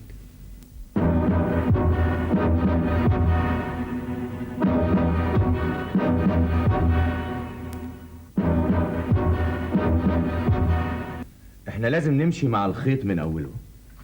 جريمة مقتل عصام؟ أيوه. أنا عايز أعرف الظروف اللي محيطة بيها. مين اللي بلغ عنها؟ مين هم أصدقائه؟ السلاح المستخدم، الوقت اللي ارتكبت فيه، وأسماء الشهود. خلاص نطلب دوسيه القضية للاطلاع. يا ريت تقدر تجيبهولي الليلة عشان أسهر عليها. أحاول. عارف يا عارف، عارف انت يا عارف. نعمل استهانة. نعملني بكلام فارغ ايه؟ قاعد اندهلك ساعة عشان ترد؟ حضرتك ناديتي ساعة؟ ايوه ساعة. ايه كدابة؟ العفو يا استهانة، بس انا جيت لحضرتك من اول قلت لك لا يعني لا. خلاص استهانة من اللي تشوفيه. يعني ايه اللي اشوفه؟ انت بتاخدني على قد عقلي؟ لا يا عمتي لا، ما يقصدش. مالكيش دعوة انت. اخرج من الموضوع. اتفضل اعمل لي قهوة. قهوة ايه في الوقت المتأخر ده يا عمتي؟ انا حرة. اعمل لي قهوة في كوباية كبيرة. اتفضل.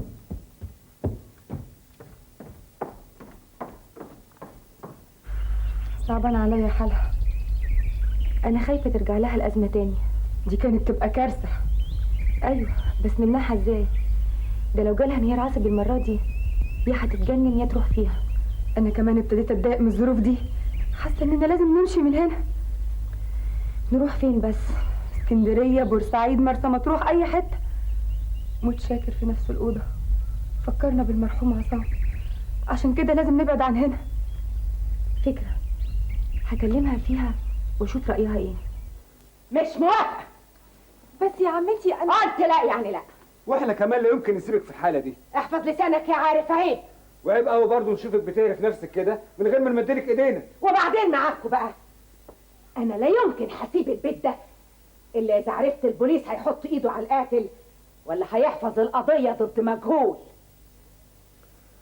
احنا زيها بنتمنى ان احنا نعرف القاتل، بس للأسف المسألة ما هياش سهلة. يبقى حضرتك ما عدتش تجيلنا هناك تاني، او على الاقل ما عدتش تسالها هي عن حاجه، وان حبيت تسال حد منا يبقى استدعينا نجيلك هنا. انا عايزاها تنسى كل حاجه عن اللي حصل. خلاص يا أنسة، لما نحب نسأل حد هنطلبه من غير ما هي تاخد خبر. انا مش عارفه اشكر حضرتك ازاي. لا أبدا، لا شكر على واجب. أنسة سهى. ايوه. قلت لي إن أنتم جمعتوا كل الحاجات المهمة من البيت قبل ما تسيبوه لشاكر. ايوه. مين كان مسؤول عن تجميع الحاجات دي وحطها في الشنط؟ انا وعمتي وعم عارف، كلنا كنا بنساعد بعض. وطبعا لما حد كان بيفتكر حاجة كان بيقولها للتاني. طبعا.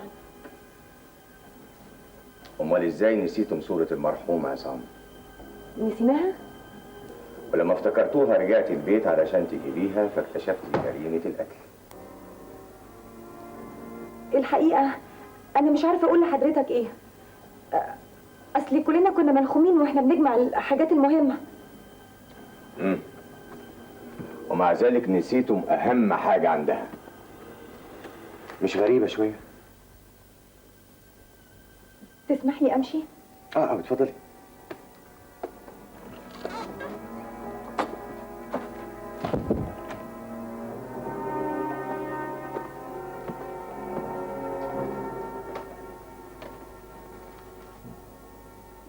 ابعت النقيب وجدي لو سمحت. وايه اللي مضايقك في الحكايه دي؟ ما اعرفش، بصيته ليا كان كلها شك واتهام. انت كمان بتبصلي زيه.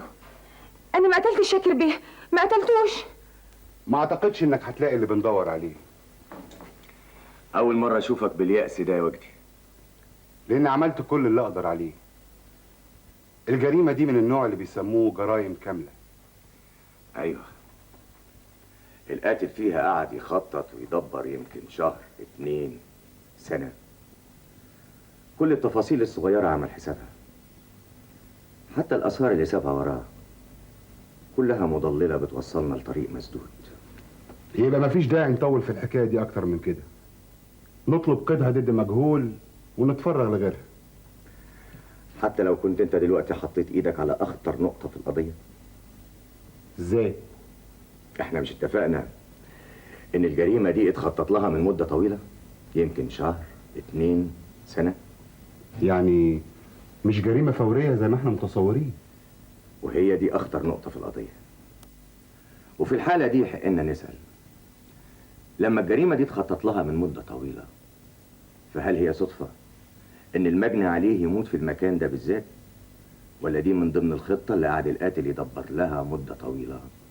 ما دام كان بيرسم ويخطط على مهله يبقى ضروري يختار المكان ده بالذات. دي برضو النتيجة اللي انا توصلت لها. لازم يكون القاتل واحد من سكان البيت، لان في استحالة ان واحد من الخارج يخطط على اساس مكان هو بعيد عنه. بس بالطريقه دي هنقلب نظريتنا القديمه ونحط نفسنا قدام احتمال جديد. ايه هو؟ زهران وطاهر يخرجوا من دايره الاتهام ونحط بدلهم احسان هانم وسهى وزيزي، بالاضافه الى عارف الجناين. بالظبط. يبقى السؤال دلوقتي، مين من الاربعه دول ارتكب الجريمه؟ هنعرفها، بس لما نعرف عصام اتقتل ليه.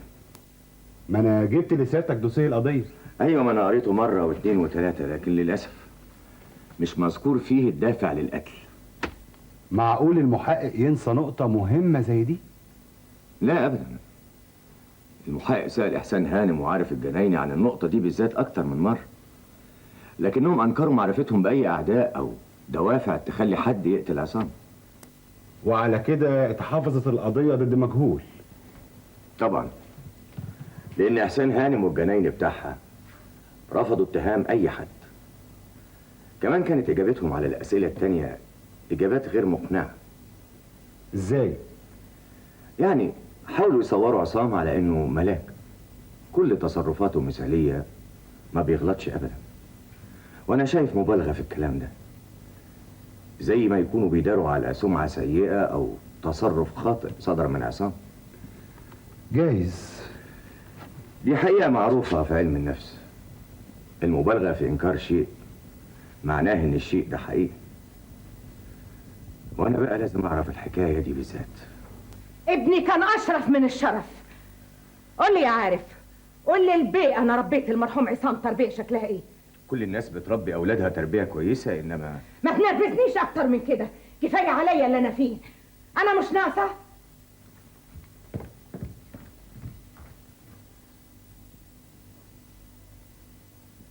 هو ده اللي اتفقنا عليه؟ الحقيقة أنا أصلي خطرت لي فكرة فجيت عشان أتأكد إذا كانت صح ولا غلط. يا بيه اطمن، عصام كان ابن حلال بياكل عيش وبعرق جبينه. إيه حكاية عرق جبينه دي بقى عارف؟ قصده كان بيشتغل فين؟ في شركة أدوات كهربائية. مهندس؟ لا، كاتب حسابات. مش معقول. وليه مش معقول يا بيه؟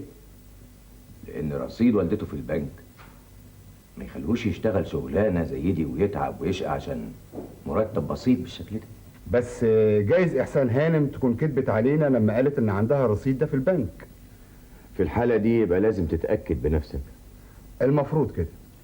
وبالمرة فوت على شركة الأدوات الكهربائية وشوف لنا سمعة عصام كان شكلها ايه.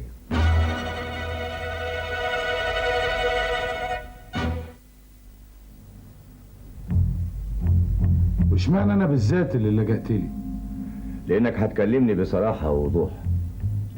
أما إحسان هانم وزيزي وعارف الجنايني مش هيقولوا الحقيقة. وأنا كمان مش عايز أسأل خطيبتك قدامهم.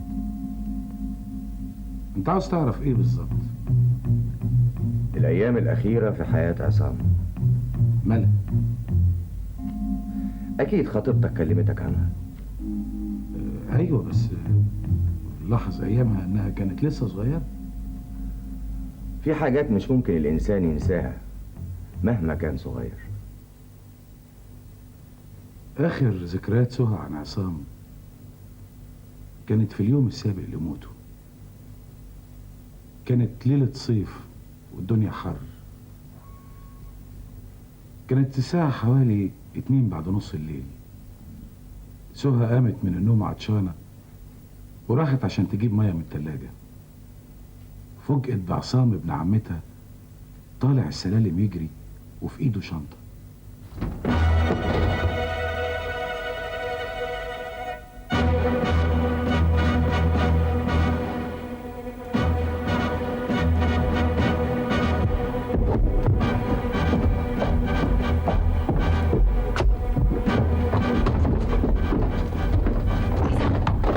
عصام، افتح يا عصام، افتح وقول لي انت جاي شكلك مبهدل كده ليه؟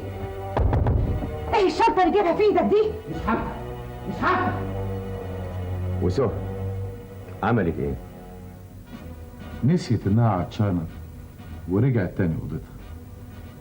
لكن بعد ساعة ابتدت تسمع صوت دقات مستمر في اوضة عصام. ما راحتش عشان تشوف هو بيعمل ايه جوه؟ راحت. وبعدين؟ بصت من خرم المفتاح، لكن المفتاح كان موجود فيه، فما قدرتش تعرف ايه اللي بيحصل جوه. وبعدين؟ فاتت الليلة، وتاني يوم خرج عصام من بدري وما رجعش الا بعد الظهر. السلام عليكم يا ماما.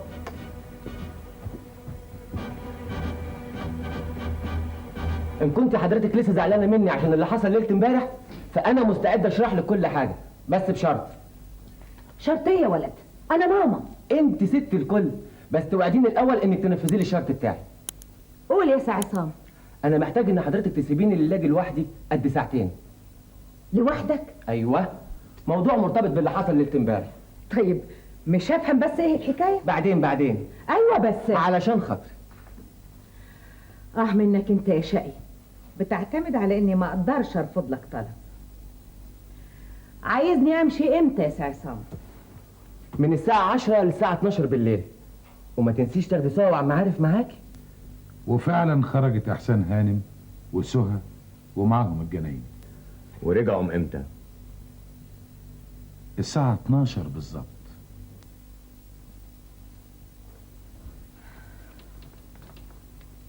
يا عصام، عصام اطلع يا عارف اندهله. حاضر استنى.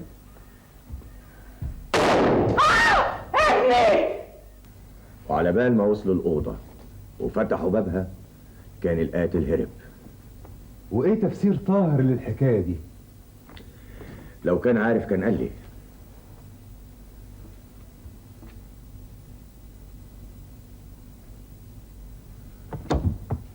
احسن هانم ما حطتش الفلوس في البنك الا بعد موت ابنها بحوالي 6 شهور. يعني ما كانش عندها فلوس ايام ما كان ابنها عايش؟ طبعا، لان الفلوس دي مسروقه. منين؟ من خزينه شركه الادوات الكهربيه. اشرح لي اشرح لي. قبل موت عصام بيوم اتسرقت الخزنه. محدش اشتبه فيه لان ملوش علاقه بالخزنه، ده مجرد كاتب حسابات. كده المسائل بدأت تبان قوي. ازاي؟ لأن كاتب الحسابات لو دقق شوية في الأوراق اللي قدامه هيقدر يحدد رصيد الخزنة كام بالتقريب، وده اللي عمله عصام قبل ما يسرقها. مش لوحده. مين كان معاه؟ زيزي. معقول؟ ما هي اصلها كانت زميلته في قلم الحسابات. هاي.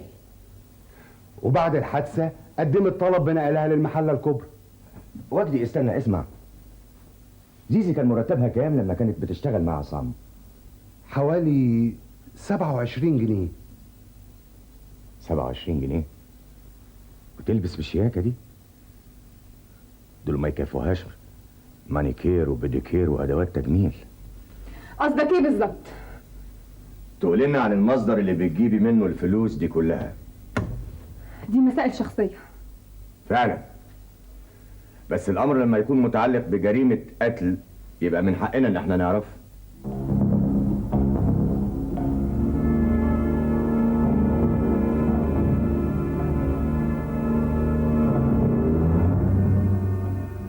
وما تحاوليش تكذبي، لأننا هنروح المحلة ونتأكد من كل كلمة هتقوليها. لا أرجوك مفيش داعي للحكاية دي. ليه؟ علشان عشان قتلت خطيبك وبعدين شاكر بيه، مش لا كده؟ لا مش أنا اللي قتلت عصام، شاكر هو. شاكر هو اللي ايه؟ على العموم المسائل كلها بدأت تبان. يعني سيادتك صدقت إن أنا بريئة؟ لا طبعا. اتفضلي معانا على بال ما نستصدر امر من النيابه بالقبض عليكي.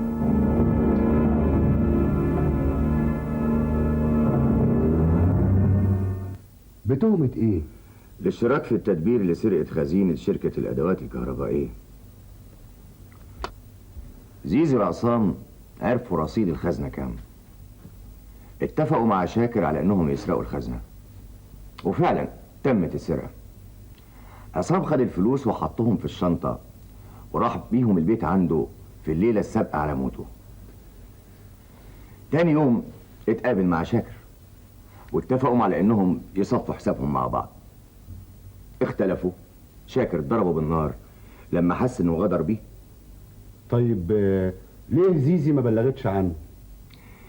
اولا لانها شريكة في تهمة السرقة بتاعت الخزنة. ثانيا كانت متصورة ان شاكر بيه خد الفلوس فطمعت انها تاخد نصيبها. ده يوصلنا لاحتمال وجود شريك رابع هو اللي قتل شاكر؟ للأسف لا. اللي ارتكب الجريمة إنسان ضعيف جدا، ملوش في الشر ولا في الجريمة أبدا. مين؟ إحسان هانم. إزاي عرفت إن شاكر هو اللي قتل ابنها؟ البيت ما يسويش أكتر من 50,000 جنيه. قالت اللي يقبل يشتريه ب70,000 جنيه يبقى هو القاتل، لأنه بالشكل ده هيكسب البيت زائد الآلاف المسروقة اللي دفنهم عصام فيه. طيب إزاي هي عرفت بمكان المبلغ؟ هي شافت ابنها لما دخل الأوضة بتاعته وقفل عليه. ثانيا اكتشفت إن جزء من جدران الحيطة مخالف في لونه عن بقية الجدران، فحفرت وطلعت المبلغ. لو كان ده صحيح ليه ما صرفتش منه؟ لأنها إنسانة عندها ضمير. ضمير؟ أيوه. عارفة إن المال ده حرام، انا مش قادر اصدق ان ست زي دي ممكن تقتل. تخيل معايا واحدة ست ما عندهاش في الدنيا غير ابن واحد، عايشة بيه وله، هو كل أملها ودنياها. تخيل حال الست دي يبقى إيه لما تلاقي ابنها مقتول.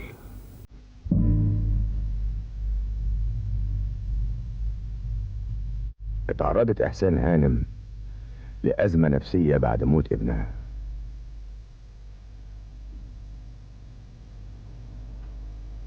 استمرت الأزمة معاها فترة، لكن بعد كده فاقت منها وخرجت من أوضتها.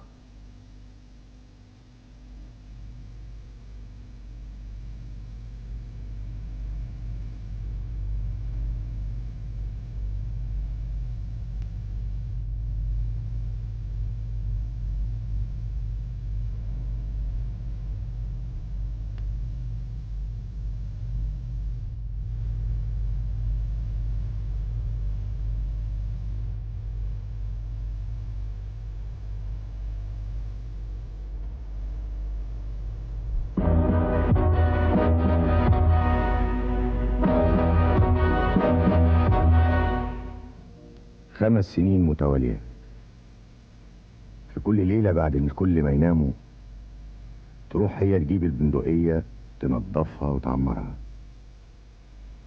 وتقعد تستنى اللي قتل ابنها. الحقد مليها، الرغبة في الانتقام سد قدامها التفكير في أي شيء تاني، وبالطريقة دي رسمت خطتها واهتمت حتى بالتفاصيل الصغيرة اللي انت بتقول عليها.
ده اللي انا كنت متوقعه. اللي هو ايه؟ المرحوم جوزك كان غاوي صيد، واكيد علمك استعمال البندقية. انت حضرتك عاوز توصل لايه؟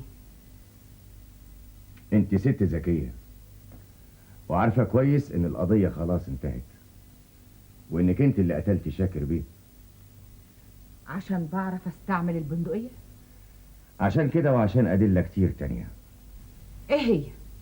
بعد ما شاكر جه علشان يشتري البيت خرجت منه وانت متأكدة انك هترجعي له تاني، بدليل انك انت سبت صورة المرحوم عصام. ايوه بس وبدليل انك انت احتفظتي بعارف الجنايني على الرغم ان وجوده معاكي مرتبط بالجنينة وبس. وبدليل انك انت ما كنتيش موجودة في شقة طاهر ليلة الحادثة الا بعد الساعة 12 بالليل. كلها ادلة ملهاش قيمة. ورصيدك في البنك ماله؟ لو قلت لنا مصدر الرصيد ده ايه انا هخرج من هنا بعد ما اعتذر. لكن انا متأكد اننا لو دخلنا اوضة المرحوم عصام دلوقتي وفحرنا فيها هنطلع الشنطة اللي كان فيها المبلغ. عندك حق. ده اعتراف.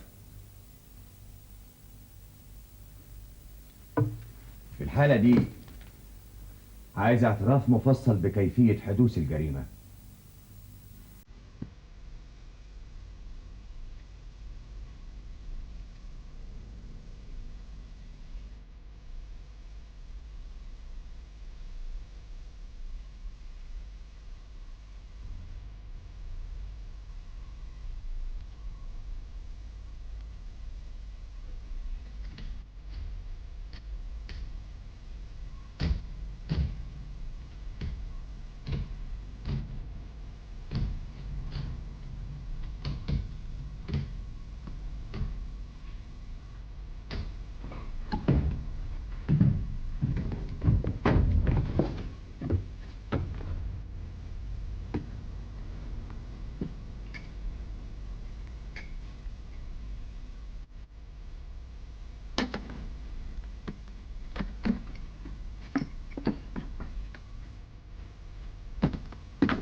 مجهود ضايع اللي انت بتعمله. البندقية معمرة، لو حاولت تحط ايدك على المسدس هضرب في المليان. انت بتعملي ايه هنا؟ انا جاي اقول لك ان الفلوس ما عادتش هنا خدتيها؟ من زمان، ومن زمان برضه قاعدة بستناك.